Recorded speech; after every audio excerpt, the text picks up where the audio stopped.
હા બોલો. નમસ્કાર સાહેબ. નમસ્તે. બોલો બોલો સાહેબ. કાચ ખોલો નાખો. રોકવાનો હુકમ છે સર. કઈ ખુશીમાં? હા સાહેબ, આપ જાઓ છો ને. હા બતાવો, લેખિતમાં હુકમ બતાવો મને. આમ સાહેબ બધું ક્યાં બતાવે? નહીં, હું વકીલ છું. તમે વકીલને રોકવાનો પરિપત્ર હોય તો બતાવો. ધારાસભ્ય છે ને આપને સર. નહીં, હું અત્યારે એડવોકેટ છું, મારા યુનિફોર્મમાં છું.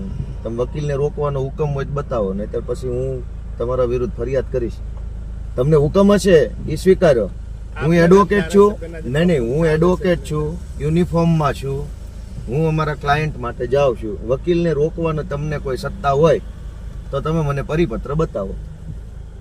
હું ધારાસભ્ય છું, હું ગુજરાતનો નાગરિક છું, એ બધું બરાબર છે. આજે હું વકીલ છું, આપને સાહેબ આ રોકવાનું કીધું હતું. બરાબર છે, પણ હું એડવોકેટ છું, હું મારા યુનિફોર્મમાં છું.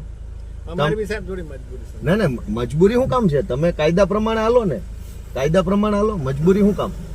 બસ ઉતારી રાખો વિડીયો ભાઈ. નહીં તો આમ સાહેબ સાઈડમાં લો ભાઈ, થોડી ચર્ચા કરવી છે. નહીં, તમે મને પરિપત્ર બતાવો કે એડવોકેટને રોકવાનો તમને સત્તા મળેલી છે.